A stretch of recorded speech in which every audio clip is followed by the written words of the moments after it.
గాంధీ భవన్లో తెలంగాణ ఆవిర్భావ దినోత్సవం నిర్వహించారు. ఈ సందర్భంగా కాంగ్రెస్ పీసీసీ అధ్యక్షులు మహేష్ కుమార్ గౌడ్ జెండా ఆవిష్కరణ చేసి శుభాకాంక్షలు తెలిపారు. ఈ కార్యక్రమంలో సీనియర్ కాంగ్రెస్ నాయకులు, కార్యకర్తలు పాల్గొన్నారు. 6 దశాబ్దాల చిరకాలపు కోరిక, 2 ఉద్యమాలు, ఎన్నో ప్రాణత్యాగాలు, ఎన్నో బలిదానాలు, తుదకి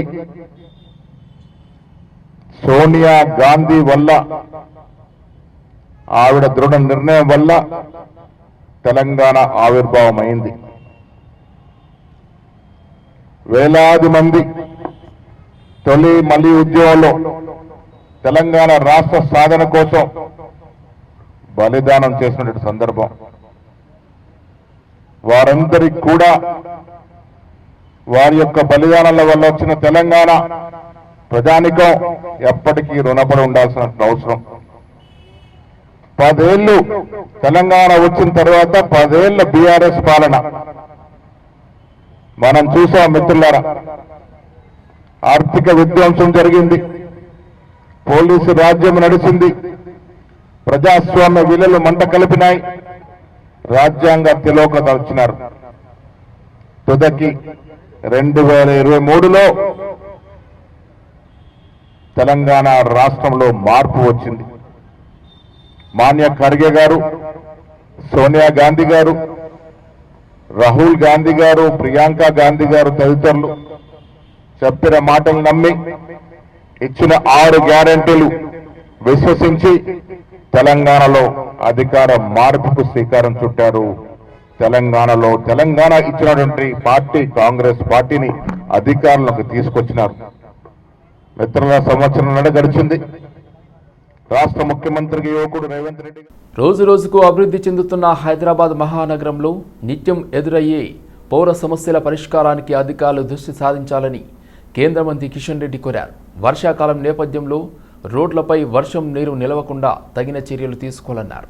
సమస్యాత్మక ప్రాంతాలను గుర్తించి అక్కడ ఉన్న నాలాలు, డ్రైనేజీల్లో పూడికతీత పనులు యుద్ధ ప్రాతిపదికన చేపట్టాలని సూచించారు. జీహెచ్ఎంసీ పరిధిలో గత కొన్ని సంవత్సరాల నుండి ఎక్కడి సమస్యలు అక్కడే పేరుకుపోయాయని, కనీసం కాంట్రాక్టులకు బిల్లులు చెల్లించే పరిస్థితి లేదన్నారు. అయినా సరే అధికారులు ఉన్న నిధుల్లో ప్రజలకు మెరుగైన సదుపాయాలు కల్పించే విధంగా కృషి చేయాలని పేర్కొన్నారు. జనవరి, ఫిబ్రవరిలోని వర్షపు నీటి కాలువలు, స్ట్రాంగ్ వాటర్ లైన్స్ ఉంటాయి, ఓపెన్ లైన్స్ ఉంటాయి, అండర్ గ్రౌండ్ పైప్ లైన్ ద్వారా ఉండేటువంటి వర్షపు నీటి కాలువలు ఉన్నాయి. వాటిని సిల్ట్ తీసేటువంటి పని ఉంటుంది. కానీ దురదృష్టవశాత్తు ఈ సంవత్సరము, కానీ గత 5-6 సంవత్సరాలు కదా, సిల్ట్ తీసే పని నామమాత్రంగా ఉంది. తీసినటువంటి సిల్ట్ను కూడా అక్కడి షిఫ్ట్ చేయకపోవడం, కొన్ని రోజుల తర్వాత చిన్నపాటి వర్షానికి తీసి పక్కన పెట్టినటువంటి మరి ఆ యొక్క సిల్ట్ కూడా మళ్ళీ ఆ యొక్క వర్షపు నీటి కాలువలలో పోవడము, చిన్న వర్షం వచ్చినా కూడా ఆ కాలువల్లో ఉన్నటువంటి వర్షపు నీటితోటి పూర్తిగా రోడ్లు మూసుకపోవడము, పైప్ లైన్లు మూసుకపోవడంతో ప్రతి నీటి చుక్క రోడ్డు మీదనే అవుతా ఉంది. దాని కారణంగా రోడ్డు మీద ప్రయాణం చేసేటువంటి ప్రజలకు ఇబ్బందిగా అవుతా ఉంది. చాలా ఇళ్లలో వాటర్ రివర్స్ అయ్యి ఇళ్లలోకి వస్తూ ఉంది. దాని కారణంగా ఇబ్బంది పడతా ఉంది. కాబట్టి నేను జిహెచ్ఎంసీ అధికారులను కోరుతా ఉన్నాను, ఇప్పటికైనా కూడా ప్రధానమైనటువంటి క్రిటికల్ ఏరియాస్లలో ఎక్కడైతే ఎక్కువ వర్షం నీరు ఆగి ప్రజలకు ఇబ్బంది పడతా ఉందో, మీకు సమయం తక్కువగా ఉంది కాబట్టి క్రిటికల్ ఏరియాస్లోనన్నా మరి ఒకసారి ఈ సిల్ట్ తీసేటువంటి ప్రక్రియను వేగవంతంగా పూర్తి చేయాల్సిందిగా నేను కోరుతా ఉన్నాను. ఈసారి మనం చూసాం, వర్షాలు చాలా ఎక్కువగా ఉండేటువంటి అవకాశం ఉంది. ఈ వర్షాల కారణంగా ప్రజలు ఇబ్బంది అయ్యే అవకాశం ఉంది.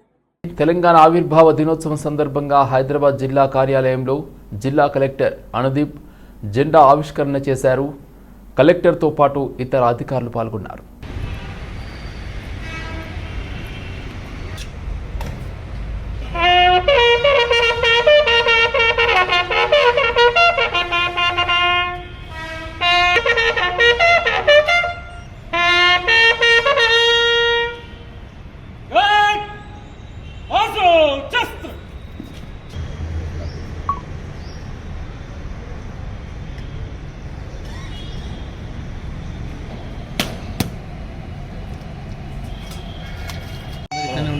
జిల్లా కలెక్టర్ గారు ఫ్లాగ్ పోస్టింగ్ చేస్తున్నారు.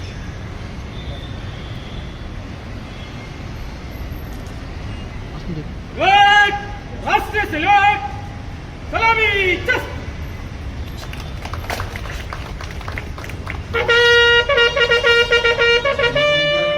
తెలంగాణ ప్రజలకు రాష్ట్ర ఆవిర్భావ దినోత్సవ శుభాకాంక్షలు తెలిపారు కోదండరావు. 11 ఏళ్ల క్రితం సోనియా గాంధీ, మన్మోహన్ సింగ్ల నాయకత్వంలో తెలంగాణ ఏర్పడింది. రాష్ట్ర ఏర్పాటు ద్వారా తెలంగాణ ప్రజల ఆకాంక్షల్ని, కలల్ని నెరవేర్చారన్నారు. తెలంగాణ ఉద్యమంలో త్యాగాలు చేసిన వారి కుటుంబాలకు నా నివాళులు. తెలంగాణ ప్రజల భవిష్యత్తు అభ్యున్నతికి, ప్రజల తెలంగాణ నిర్మాణంకు కాంగ్రెస్ పార్టీ కట్టుబడి ఉంది. ఇచ్చిన హామీలను అమలు చేస్తూ ప్రతి కుటుంబం, ప్రతి ఒక్కరి కలల్ని నెరవేరుస్తున్నామన్నారు.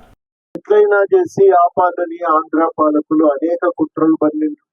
ఆఖరికి పార్లమెంట్ లో కూడా బిల్లు రాకుండా పెప్పర్ స్ప్రే చేసిండ్రు. రకరకాలైనటువంటి దుష్ట ప్రయోగాలు చేసిన, పన్నాగాలు పన్నిన, మొత్తం మీదనైతే అది సోనియా గాంధీ గారు పట్టుదల కారణంగా, అదే విధంగా ప్రతిపక్ష నాయకురాలు సుష్మా స్వరాజ్ గారు అందించినటువంటి మద్దతు, మీరా కుమారి గారు ఆ రోజు సభను ఒక నియమబద్ధంగా నడపటం వల్ల మొత్తంగా తెలంగాణ నాయకత్వము పార్లమెంటులో ప్రత్యేకించి ఎంపీలు ఆడ గట్టిగా నిలబడి పోరాటం చేయటం వల్ల బిల్లు పాస్ అయింది. బిల్లు పాస్ అయి తెలంగాణ రాష్ట్రం ఏర్పడ్డది. అదే విధంగా తెలంగాణ రాష్ట్ర సాధన బిల్లు అక్కడి దాకా రావటానికి కూడా ప్రజలు చేసిన పోరాటం మామూలు పోరాటం కాదు. చాలా మంది తమ ప్రాణాలను కూడా లెక్క చేయకుండా బలిదానాలకు పాల్పడ్డారు. వేగంగా వచ్చే ట్రైన్ కి ఎదురుగా ఉరికిండ్రు, బంగ్లాల మీద నుంచి దూకిండ్రు, నీళ్లలో దునికిండ్రు, విషం తాగిండ్రు, తమను తాము తగలబెట్టుకొని కొరకాసులాగా మారిపోయి ఈ రాష్ట్ర సాధన కోసం ఆహుతాయి. ఆ విధంగా బలిదానాలు చేసుకొని తెలంగాణ రాష్ట్ర సాధన ఉద్యమానికి ఊతమిచ్చారు. అనేక మంది ప్రజలు నిస్వార్థంగా తెలంగాణ కోసం కొట్లాడి, మంత్రులైదావనో, ఎమ్మెల్యేలు, ఎంపీలైదావనో కాదు, వాళ్ళందరూ కూడా నిస్వార్థంగా తెలంగాణ వస్తే చాలు, మన బతుకు మనకుంటదనే ఆలోచనతో కొట్లాడి, బతుకుంటది, బతుకుదెరు ఉంటది అనేది ఆ రోజు ప్రజలందరికీ ఒక ఆలోచన. ఉద్యోగాలు పెరుగుతాయి, ఉపాధి అవకాశాలు పెరుగుతాయి, మన రాష్ట్రంలో మన సంస్కృతి మనం కాపాడుకోగలుగుతాం, ఒక ప్రజాస్వామిక బద్ధంగా మనం జీవించగలుగుతామనే కోరికతోనే ఆ రోజు పోరాటం చేసిండ్రు. చాలా మంది చాలా త్యాగాలు చేశారు. తెలంగాణ ఆవిర్భావ దినోత్సవ వేడుకలు జేహెచ్ఎంసీ ఆఫీసులో ఘనంగా జరిగాయి.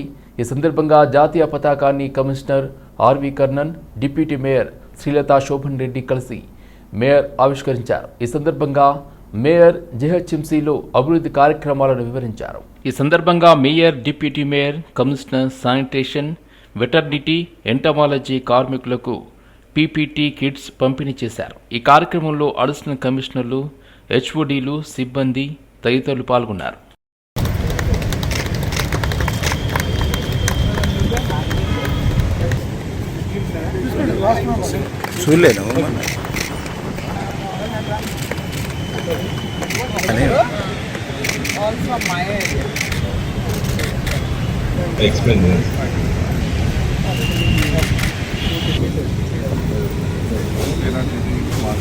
బాలానగర్ ప్రాథమిక ఆరోగ్య కేంద్రంలో శనివారం ప్రసవానికి వచ్చిన బాలింత అరుణ అనే మహిళతో పాటు అప్పుడే పుట్టిన శిశువు మృతిపై కూకట్పల్లి నియోజకవర్గం ఎమ్మెల్యే మాధవరం కృష్ణారావు స్పందించారు. నేడు బాలానగర్లో ఆరోగ్య కేంద్రాన్ని సందర్శించి డిప్యూటీ డిఎంహెచ్ఓ డాక్టర్ శోభారాణితో మాట్లాడి వివరాలను అడిగి తెలుసుకున్నారు. మృతురాలి కుటుంబ సభ్యులను పరామర్శించారు. మేడ్చల్ జిల్లా పరిధిలో ఉన్న ప్రాథమిక ఆరోగ్య కేంద్రాలు కలెక్టర్ ఆధీనంలో నడుస్తున్నాయని, ఈరోజు ఈ కుటుంబానికి జరిగిన అన్యాయానికి పూర్తి బాధ్యత కలెక్టరే వహించాలని అన్నారు. డాక్టర్ లేకుండానే స్టాఫ్ నర్స్ ప్రసవం చేయడంతో వారి నిర్లక్ష్యం వల్లే వాళ్ళు మృతి చెందారని, వెంటనే సస్పెండ్ చేయడంతో పాటు ప్రభుత్వం నుండి 25 లక్షల రూపాయల ఆర్థిక సహాయాన్ని అందించాలని డిమాండ్ చేశారు. బాలానగర్ ప్రాథమిక ఆరోగ్య కేంద్రానికి సంబంధించి ప్రశాంత్ నగర్లో స్థలాన్ని కేటాయించి శంకుస్థాపన చేసిన దానిని పట్టించుకోలేదని, అదేవిధంగా కూకట్పల్లి నియోజకవర్గంలో 100 పడకల ఆసుపత్రి నిర్మాణానికి గతంలో తమ ప్రభుత్వం 1.17 గుంటల హౌసింగ్ బోర్డు స్థలంలో నిర్మాణానికి శంకుస్థాపన చేస్తే జిల్లా వైద్య సిబ్బంది దృష్టి సారించలేదన్నారు. హౌసింగ్ బోర్డు అధికారులు స్థలాన్ని స్వాధీనం చేసుకోవాలని జిల్లా కలెక్టర్కు లేఖలు రాసినా స్పందించడం లేదని విమర్శించారు. 20 నిమిషాలు ఎక్కడ పోయిందా బండి నాకు చనిపోయింది ఇక్కడ చనిపోయి హాస్పిటల్ అవుతుందని చెప్పి అక్కడికే ఉంటుందని నా పిల్లని నా నిజం చెప్పదు నా పిల్లలు నా పిల్లని నా అల్లుడు వచ్చిండు అల్లుడు కూడా లోపల రానిచ్చేదారు బయటకి పేపర్ ఇచ్చుకోండి. ఇది ఏం సార్ మాట్లాడింది సారు మాట్లాడితే పిల్లగాడు పుట్టాక అది ఊపిరి ఆసాడతలేదని ఇట్లా అని ఇట్లా గుండెకాడ నొక్కిండు. నన్ను కూడా ఇది ఆక్సిజన్ పట్టుకుంటే అంటే పట్టుకున్నాక ఎందుకమ్మా పాపనా బాబా బేబా బాబా అని అడిగింది. అంటే నీకు బాబే పుట్టిండు అన్న 3 కిలోలు ఉన్నాడు తల్లి ఏం టెన్షన్ వాడకని నేను అన్నా. అంటే మళ్ళీ ఎందుకు కొడుతున్నారమ్మా అని అంటే ఏడ్చలేదు పుట్టినాక ఏడ్చలేదు అందుకే కొడుతుండ్రంటమ్మా అని ఇక పిల్ల చుట్టూ నేను తిరిగి కారణం అయితే వీళ్ళు సిస్టర్లే వీళ్ళే ఒక డ్రెస్ లేదు వాళ్ళకి సింపుల్గా నైటీలు వేసుకొనే ఉండరు సారు. ఇట్లా జరుగుతుందని తెలిసి పరి విధానంగా ఫోన్లో రికార్డ్ చేస్తుంటే కూడా నేను నా పిల్లని ఇట్లా ముంచుతారా అని కూడా మేము నా మొగుడు 5 గంటలకు అడిగిండంట. లేదు మేడం ఎట్లా అవుతుందా కదా మేము వెళ్ళిపోవాలా వెళ్ళిపోతాం కూడా మా చేతిలో బండి ఉందని కూడా అడిగిండు. లేదు అంకులు మేము నైటే కాదనింటే మేము నైటే పంపించేటోళ్ళము ఇప్పటిదాకా మేము ఎందుకు పెట్టుకుంటాము.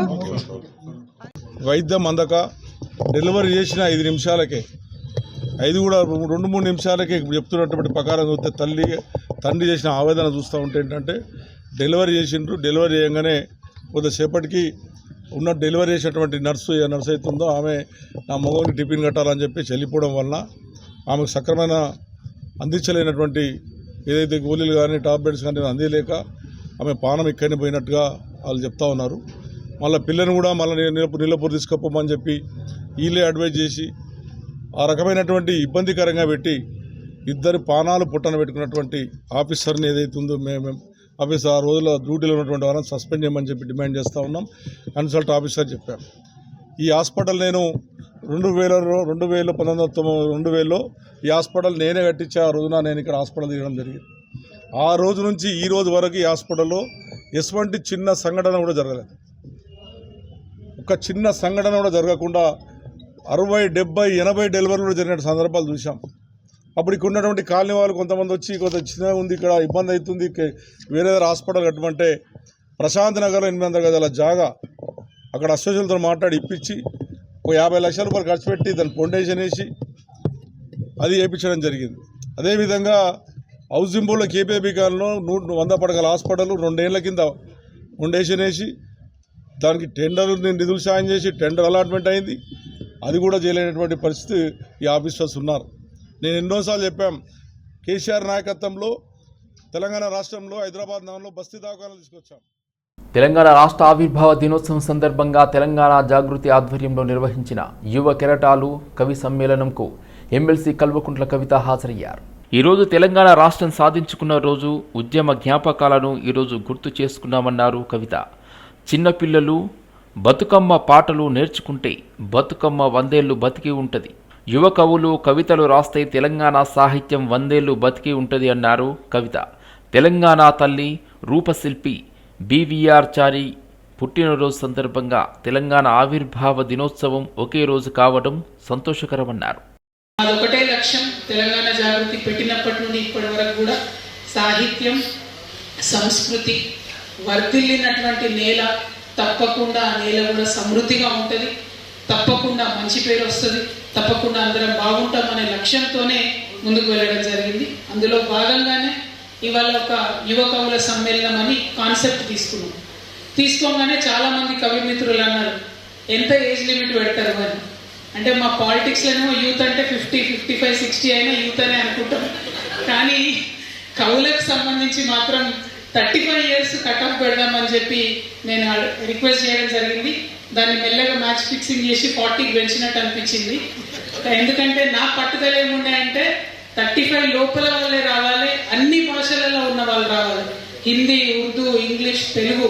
ఎందుకంటే సాహిత్యం అనేటటువంటి ఏ భాషలో రాసినా సరే మన తెలంగాణ బిడ్డలు సాహిత్య రంగంలోకి వెళ్ళాలి, వాళ్ళ ఆలోచనలో ముందుకెళ్ళాలనేటటువంటి ఒక ఆకాంక్షతో ఇవాళ చేసినటువంటి కార్యక్రమం చాలా మంది యువ మిత్రులు మరి వారి పోయమ్స్ ఇచ్చినా కూడా అందులో సెలెక్టెడ్ వాళ్ళు ఇక్కడికి వచ్చినారు. వాళ్ళందరికీ మనస్ఫూర్తిగా అభినందనలు. అయితే మాట్లాడుకుంటూ నాగేశ్వరం శంకర్ సార్ ఒక మాట చెప్పింది, మన తెలంగాణలో కారం ఎక్కువ తింటాం, అందుకే ధిక్కారం ఎక్కువ ఉంటుంది. ధిక్కారం ఎట్లుంటుందో మమకారం కూడా అట్లనే ఉంటుంది. మనకి ఆ రెండు కలుపుకొని మనం చాలా ప్రేమతో ముందుకెళ్ళేటటువంటి వాళ్ళు. పైగా తెలంగాణ కవులకు నిజంగానే ధిక్కార స్వభావం మొదటి నుంచి కూడా ఉన్నది. ఆనాడు రాజరాజ నరేంద్రుడు అడిగితే కూడా పోతన భాగవతాన్ని నేను నీకు ఇయ్యను అని చెప్పి డైరెక్ట్గా చెప్పినటువంటి సందర్భం. తెలంగాణ ఏ కవి కూడా ఏ పాలకుడు ముందు కూడా తల వంచకూడదు అనేటటువంటి సిద్ధాంతాన్ని మనం ముందుకు తీసుకొని వెళ్ళాలి. వారు చెప్పినట్టు శంకర్ సార్ చెప్పినట్టు తెలంగాణ మానవ హక్కుల కమిషన్లో తెలంగాణ ఆవిర్భావ దినోత్సవ వేడుకలు నాంపల్లిలోని గృహకల్ప కాంప్లెక్స్లో తెలంగాణ మానవ హక్కుల కమిషన్ ప్రాంగణంలో జాతీయ జెండాను ఆవిష్కరించారు. గౌరవ సభ్యులు శ్రీమతి శివాది ప్రవీణ, అదేవిధంగా డాక్టర్ శ్రీవి కిషోర్ సమక్షంలో జెండాలు ఆవిష్కరించారు. ఈ కార్యక్రమంలో deputy registrar cum PA2 chairperson Shri BVA Vijay, assistant registrar Shri Shabuddin మరియు ప్రజా సంబంధాల అధికారి శ్రీ P శ్రీనివాసరావుతో పాటు సహా కమిషనర్, సీనియర్ అధికారులు మరియు ఇతర సిబ్బంది, పోలీస్ సిబ్బంది పాల్గొన్నారు.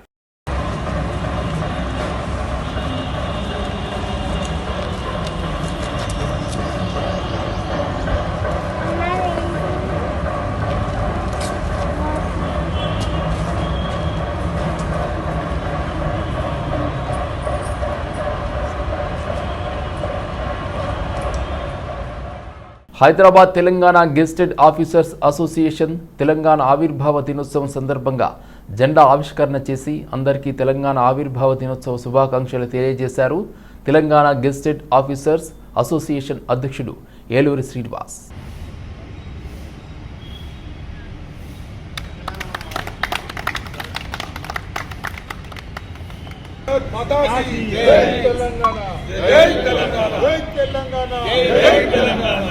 జోహార్ తెలంగాణ మన వీరులకు, జోహార్ తెలంగాణ మన వీరులకు, జై తెలంగాణ, జై తెలంగాణ.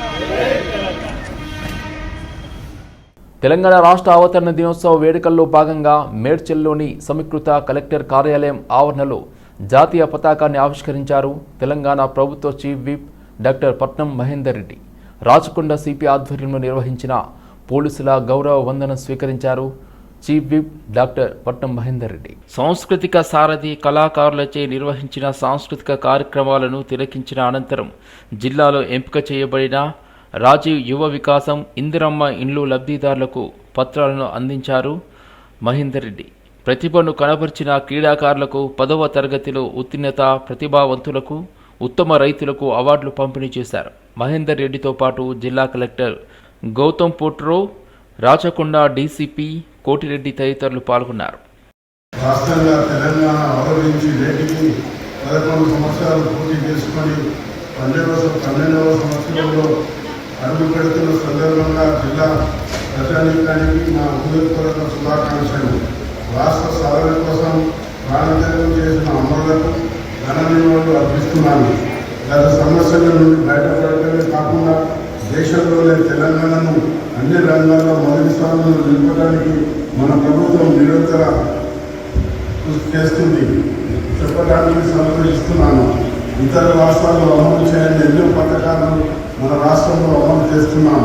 తెలంగాణ రాష్ట్రాన్ని భారతదేశంలోనూ ప్రపంచ స్థాయిలోనూ అగ్రస్థానం నింపేందుకు గౌరవ ముఖ్యమంత్రి రేవంత్ రెడ్డి గారి నాయకత్వంలో తెలంగాణ రైజింగ్ 2047 విజన్తో ప్రజాప్రభుత్వం ముందుకు సాగుతుంది. తెలంగాణ రాష్ట్రానికి ఆర్థిక, సామాజిక, పరిపాలన రంగాల్లో ఆదర్శవంతమైన లక్ష్యాలతో తెలంగాణ రైజింగ్ 2047 విజన్ డాక్యుమెంట్ను రూపొందించినట్టుగా గౌరవ ముఖ్యమంత్రి రేవంత్ రెడ్డి ఇటీవల జరిగిన నీతి ఆయోగ్ సమావేశంలో వెల్లడించారు. 2047 విజన్లో 4 కీలక అంశాలు ఉన్నాయి. పేదల సంక్షేమం, సమగ్ర పాలసీల రూపకల్పన, ప్రపంచ స్థాయి ఐటీ డెవలప్మెంట్, పారదర్శక సుపాల లక్ష్యాలకు ప్రారంభిస్తున్నాం. ఈ లక్ష్యం సాధనకు ప్రభుత్వం ఇప్పటికే పలు చర్యలు చేపట్టింది. తెలంగాణ ఆవిర్భావ దినోత్సవం సందర్భంగా ఆర్టీసీ క్రాస్ రోడ్ వద్ద జెండా ఆవిష్కరణ చేసి అందరికీ తెలంగాణ ఆవిర్భావ దినోత్సవ శుభాకాంక్షలు తెలియజేశారు ముషిరాబాద్ ఎమ్మెల్యే ముఠాగోపాల్. అనంతరం స్వీట్లు పంపిణీ చేశారు.